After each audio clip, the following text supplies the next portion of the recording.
What is a titer test and why is it so important to your pet? Let's talk about it. I'm Stephanie Bandozik, a Reiki healer, an energy alchemist, a positive energy coach, and we are going to navigate this zombie apocalypse together naturally and joyfully. I have been getting a lot of questions about titer testing ever since I posted about my dear friend Ingrid, who unfortunately recently lost her dog to a vaccine reaction. I am very hippie woo-woo with my own medicine, and I treat my dog Clarabelle the same way. So I'm vegan. My dog is fed raw. She's fed a raw meat diet. I think that vegan is most natural and healthy for me, and I think that a raw diet is most natural and healthy for her. So we don't eat the same because we're not the same. But I do treat her medicine the same as mine in that I try to do things as naturally and minimally as possible. And so part of her vet care is titer testing. So unfortunately, in the state of New York, you cannot titer test for rabies. It is legally required by law that you have a rabies shot every 3 years in New York State. But she has not had a parvo distemper shot since she was 1 year old, and she is going to be 8 in just a couple of weeks. And I do this by titer testing. So what is a titer test?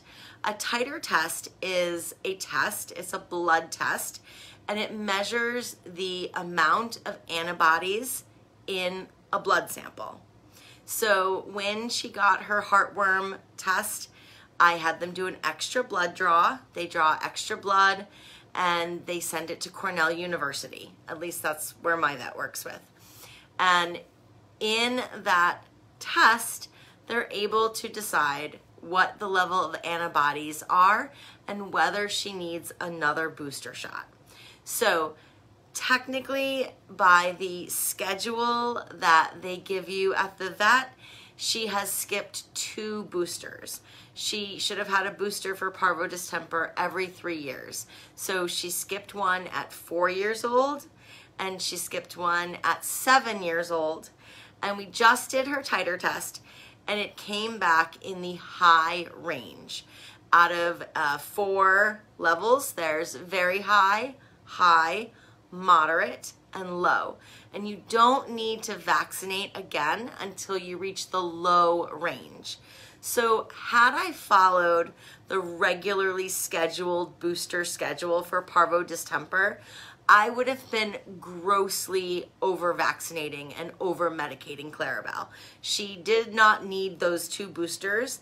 And if you don't work carefully with your vet, look for a vet that works well with you, you can run into some trouble. I mean, I had one vet when I first started taking her to a different practice that called me everything but neglectful because I didn't have her shots up to date.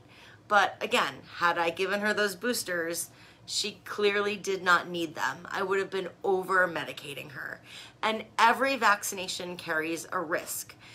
So unfortunately, my friend Ingrid did recently lose her dog. They tried, but the vaccine reaction was too severe and they weren't able to save her dog, unfortunately. That incident did occur with 2 vaccines at the same time. So that's another thing that I would never allow to happen. I would never allow Clarabelle to get 2 vaccines at the same time. I would always space them out if for whatever reason she did need to. But other than rabies, which again is required by New York State law where I am, I don't have a choice in that, I titer test. And when she reaches the low immunity level, then I will vaccinate. I will booster her. At this point, she's again turning 8 in just a couple of weeks, and her vet says that we don't have to titer test for another 3 years because again, it's been it's been about 7 years since her last vaccine for parvo distemper, and she's still in the high range. So she has to get to the moderate range and then the low range before we would update that. So I just think it's important to know that titer tests exist, because again, not all vets are going to offer them to you, talk to you about them. It's something you often have to request, and some vets are really not supportive of it. They'd rather just follow that schedule. But it's not something I'm comfortable with. It's not a risk that I can live with. So I really encourage you, if you have a pet, look into titer testing. And if your vet isn't into it, maybe consider looking for a vet who is comfortable treating in a more natural and holistic way, if that's what you want to do with yourself and your family. And Clarabelle is definitely my family, so I wouldn't treat her any differently than I would feel comfortable treating any other beloved member of my family. So I would love to know if you titer test your animals. I would love to know if you've even heard of titer testing. Is it something that you do?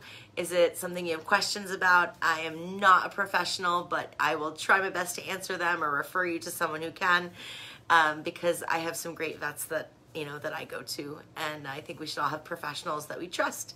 So let me know what you think about titer testing, and let me know if you have any resources, because it's always good to share. So thank you so much. I am sending you love, light, peace, blessings, and joy. As always, take care of yourself and take care of each other.